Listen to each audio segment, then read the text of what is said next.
All right, guys. Injuries from the game. McCaffrey had a mild calf strain. That'll keep him out this week. Ambry Thomas, he had the broken hand going into the game. He's going to have surgery tomorrow on that, so that'll keep him out this week most likely. Updates on players who missed the game. Eric Armstead with his foot and knee. We'll continue to rest him, get him ready for the playoffs.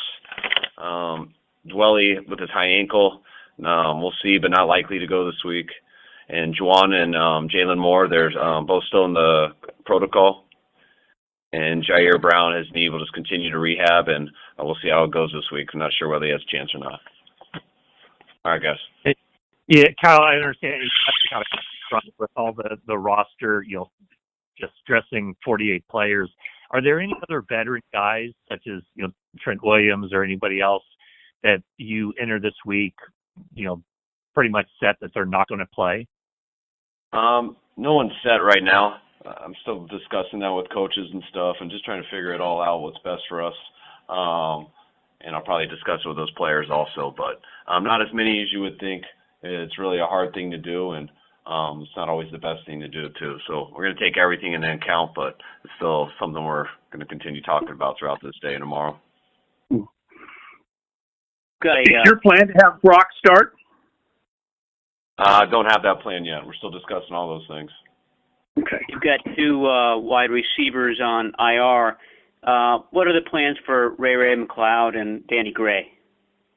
They'll come back in and practice this week. I believe Danny's got 2 more weeks, and we'll take Ray. We'll start his window Wednesday as soon as we start practicing. So Ray will have a chance to be up, and we'll see how it goes with Danny.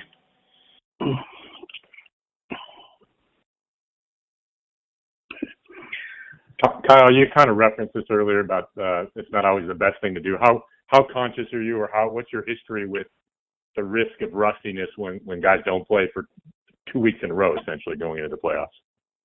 I think it can be tough, but it's also it's not just playing; it's how much you practice and everything too. And you got to make sure that you prepare for games by practicing. And we got a game this week on Sunday, and that's what you got.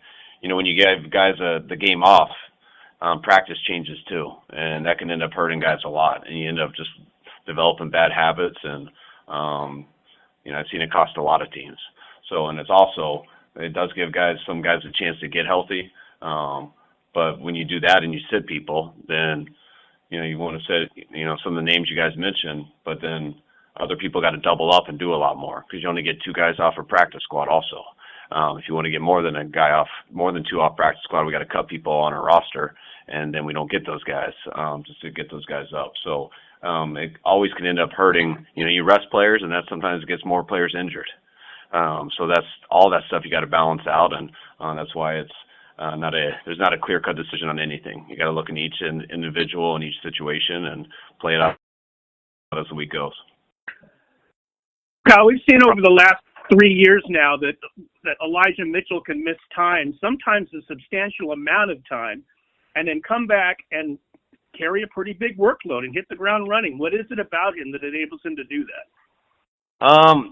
When he comes back and he's fully healthy. And we thought about him going the week before. He was starting to show some things in practice, but getting 1 more week, allow him to go with the other guys, I think it got him fully 100%. And when Elijah's 100%, like I've always said, he's one of the better backs in this league. So he's going to go in and run like he always does. That's a skill set he's always had since the first day he's gotten here.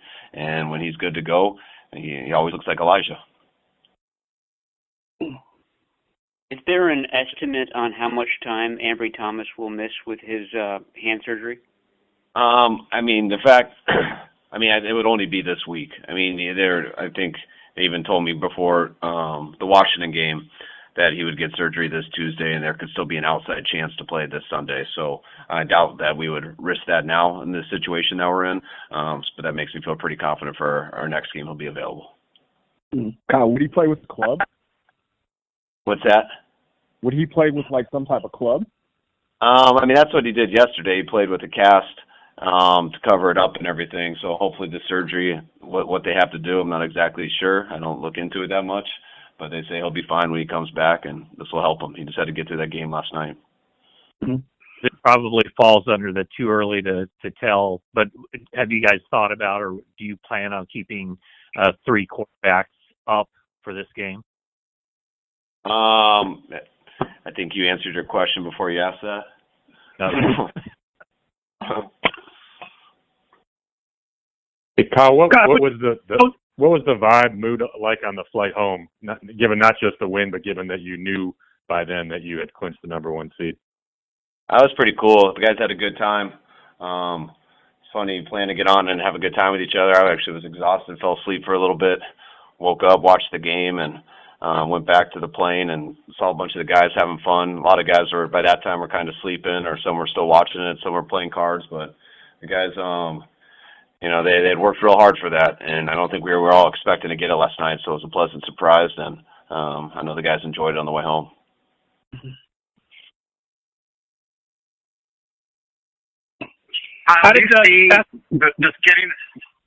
Do you see getting the number 1 seed as a real good competitive advantage since there's only 2 teams that get it in the whole playoff? Yes, I do. Every game in the NFL is so hard, and it's just being at home is a big deal, but also if you can win that first one, only being 1 away from the big one is, that's why I think the percentages, since the 1 and 2 seeds, I think always have been like 75% are the teams, but I think that's always been because those guys always got the first bye. And I think that changed last year when just the 1 seed got them. I think you only wound up with 11 snaps, but what kind of impression did Sebastian Joseph Day make in his first game?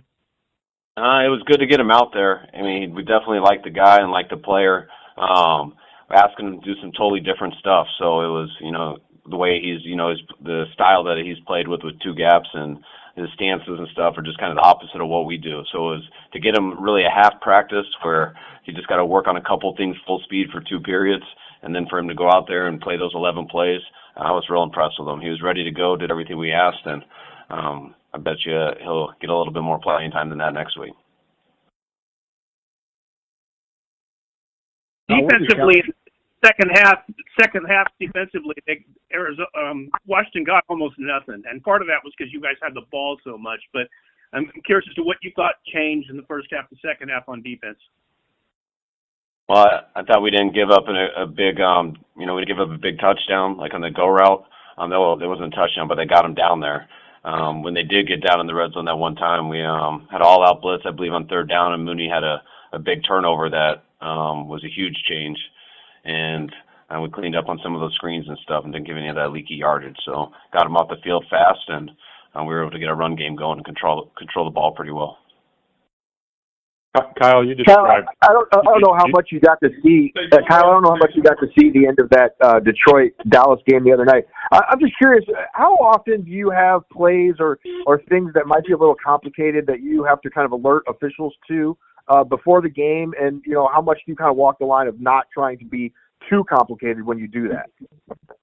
Not too much with us, just because we don't put bigs in there very much to play tight end, and we don't do many unbalanced formations, so it doesn't come up with us as much as I bet it does with other teams. But I always we do a lot of motions and stuff, so there's certain things where we'll motion right before the snap, and I don't want the officials to think it looks like a false start, because it could just to a quick eye and stuff if you didn't see exactly how he was doing it. So there's things like that I alert them of, just so it doesn't come off as a penalty or anything like that.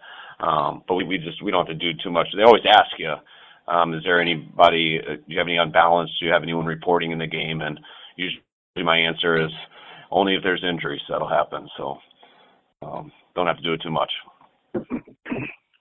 Kyle, you described Christian's injury as a mild calf strain. Is the sense from the doctors and from Christian that you're confident he'll be fine after 2 weeks of rest? I mean, he obviously gets 2 full weeks now before the playoff game. Yes, yeah, we're real confident on that, and it was good news. Could have been a lot worse, so we're happy it'll take care of him this week, and hopefully he'll start getting to go during our off week. Kyle, what are the challenges when you go against the defense that can basically has a corner who can erase the half of the field? That's what Mooney's been doing for you guys basically all season, but it seems like that's been the case, especially these last 2 months. And my follow-up to that would be, was the expectation that he would hit his stride more in year 2 when you guys signed him to that big contract?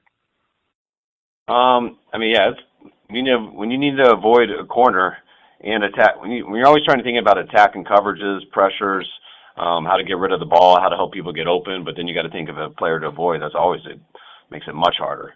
But yeah, Mooney's playing like we hoped he would. I mean, just studying him at Kansas City, we thought he was one of the better corners in the league. You know, going against him there in the Super Bowl, and then being able to watch him the next couple of years on tape.